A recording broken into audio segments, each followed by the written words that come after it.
Gipasidanan sa Philippine Coast Guard ang mga sakinang pandagat nga dili mag-overloading sa mga pasahero. Subay na usab sa pag-abli sa klase karong Lunes, June 16. Si Alan Domingo sa report. Gipanglantawan ang daan sa Philippine Coast Guard nga mudagsa ang mga pasahero subay sa pagsugod sa klase sa sunod semana. Busa karon pa lang mipasidaan ang daan ang PCG sa mga shipping company ug mismo sa mga pasahero nga mosunod lang sa lagda sa sea transportation. Gidasunan usab kini sa Maritime Industry Authority kon Marina nga maoy nag-umol sa mga palisiya sa pagbiyahe sa kadagatan.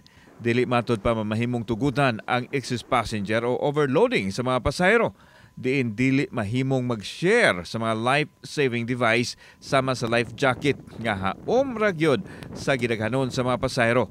Hugot ang monitoring sa mga barko. So kung pila lang ang ilang 200 allowed is kato ra jud ang ilang pwede ikarga for safety reasons. They cannot go beyond sa katong ilang approved na passenger capacity. They have to stick to that. Samtang, hanaay na ang ipatuman nga seguridad sa Cebu City Police Office sa matunghaan sa Cebu City.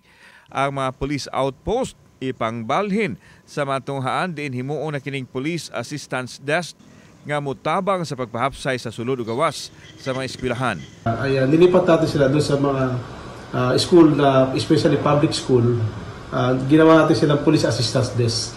Meron din police na naka-duty ron para maiwasan po natin yung mga magsasamantala ng mga kriminal doon sa ating mga estudyante na dadagsa ngayong pasukan. Samtang gipaniguro sa CCPO nga dali nga marespondihan ang mga alarma subay usab sa mando sa labawong opisyal sa Philippine National Police.